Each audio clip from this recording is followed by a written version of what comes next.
Bonjour. Bon, donc on va expliquer pourquoi on n'arrive pas à sentir ce plaisir de donner. Parce que c'est vrai que c'est un plaisir, mais on ne le sent pas. Nous tous, on ne le sent pas. Pourquoi? Alors, regardez bien. Le Mashgiach, il ramène un livre de Raphaël Vital. On en a parlé il y a 2-3 ans. Il dit comme ça. Il dit que Raphaël Vital, il nous explique que l'homme, il est constitué de 4 éléments essentiels. D'accord? Vous savez lesquels?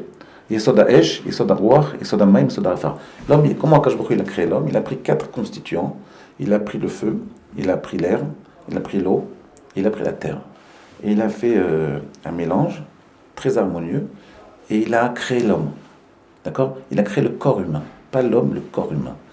Avec ces 4 éléments-là. 4 éléments. Avec ces 4 éléments.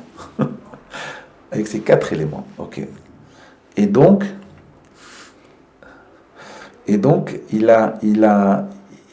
après avoir créé le corps humain, il a insufflé à Kadosh Baruch Hu, il a insufflé à travers son nez, il a insufflé l'âme, qui est d'essence divine, une âme qu'on appelle la Neshama, il a insufflé en l'homme. Cette Neshama-là, elle va rentrer en tant que... Elle va se disposer dans l'humain à 5 niveaux. Un niveau le plus bas, le niveau le plus proche du corps qu'on appelle le Nefesh, Nefesh BMI même, le Nefesh animal. Après le Nefesh moins animal, c'est le Nefesh plus Eloki, qui est plus spirituel. Après Ruach, c'est la puissance de la parole. Après Neshama, la puissance de la pensée. Et puis après il y a Chaya et Chida, qui sont des niveaux d'âme qui sont très élevés, qui sont aussi liés à l'homme, mais qui sont un peu détachés de l'homme. Ils sont liés à l'homme, mais un peu en dehors de l'homme. C'est-à-dire qu'on peut les attirer vers nous à certains moments de la vie. Par exemple, je donne un exemple. Le jour de la Neila de Yom Kippour, au moment de la Neila, on arrive à avoir une relation avec la Yechida, le niveau d'âme le plus élevé de l'homme. D'accord? Mais c'est le seul moment de l'année. Chaya, c'est des fois, quand on fait une très grande mise, qu'on étudie la Torah de façon très très puissante, on a une Chaya, une vitalité dans la Torah. D'accord? C'est 5 niveaux d'âme. Ok? Maintenant, le Raphaël Vital, il dit que ces quatre éléments qui constituent l'humain, en réalité, correspondent à des midot, à des traits de caractère qu'il y a en l'homme. Alors, je vais vous dire. Il dit comme ça. Yesod, par exemple, Yesod ha'ruach, l'air, l'air qui est un des constituants du corps humain, la matérialité de l'homme, et contient l'envie de faire là, de parler un peu pour ne rien dire. Hanifa, qu'on traduit Hanifa? Vantardise, voilà, très bien. Sheker, le fait de mentir, la shanara, tout ce qui est parlé dans le sens négatif du terme, parler pour ne rien dire, parler pour se mettre en valeur, itparut, c'est se mettre en valeur, la shanara, par exemple. Tous les problèmes, tout le négatif de la parole, il vient de Ruach. Tout le négatif de Yesod ha'mayim, qu'est-ce que c'est? Avata anugim, le fait d'aimer les plaisirs. L'eau, c'est quoi le principe de l'eau? Le constituant de l'eau, il correspond aux midot,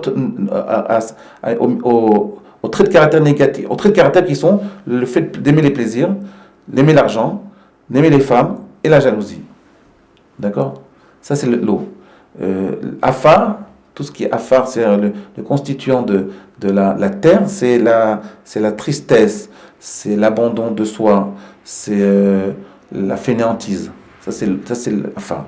Et Yesod ha'esh, qui est le niveau, qui est le constituant le plus élevé de la matérialité, qui correspond à la prétention, la colère. Srara, le fait de penser qu'on est une vedette. D'accord? Redifat kavod, le fait de rechercher le plaisir, de rechercher les honneurs. Sin'a, la haine aussi, ça vient de Esh. La haine, la colère, ça vient de Esh. Écoutez bien. Vous avez remarqué ici, Rabbi Yosef, vous avez remarqué, on avait parlé une fois, que ces quatre éléments, ils ont un problème. C'est qu'ils correspondent à la constitution de l'homme. Mais ils ne représentent que des traits de caractère, Netanel. Ils ne représentent que des traits de caractère négatifs. Il n'y a aucun trait de caractère positif. Pourquoi? Comment ça se fait? Répondez à poser cette question une fois. Il y a 2-3 ça. Vous vous rappelez pourquoi, Rabbi Yosef?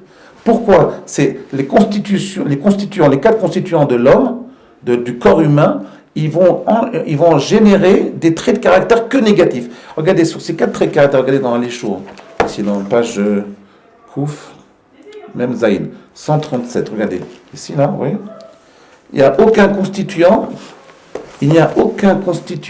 des traits de caractère, aucun des 4 éléments ne va donner des traits de caractère positifs. Vous ne verrez pas, par exemple, le Emouna, la foi. La foi ne vient pas de ces 4 éléments. D'où elle vient? Donc, toutes les mauvaises midot viennent du corps. Ce qui va constituer le corps humain, la matérialité du corps, la matérialité de l'humain, elle va engendrer, elle va générer des traits de caractère que négatifs. Pourquoi? C'est ma question. Rabbi Yosef, qu'est-ce que vous en pensez?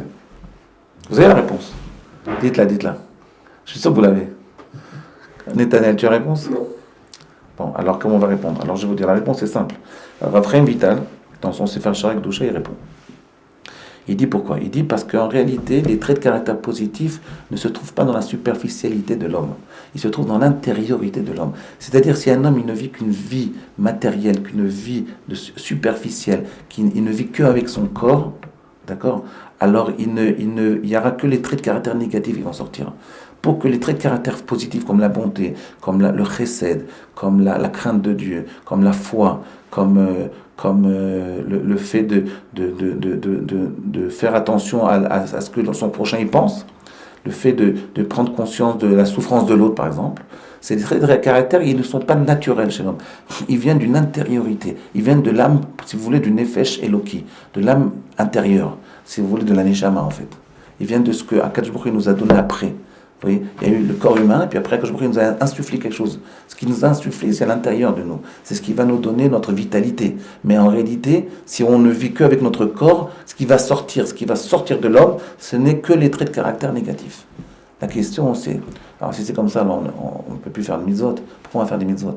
L'envie de faire des mitzvot, c'est une envie de mettre en valeur la neshama, de prendre conscience de l'existence de la neshama qui est en nous, de l'âme profonde qui est en nous.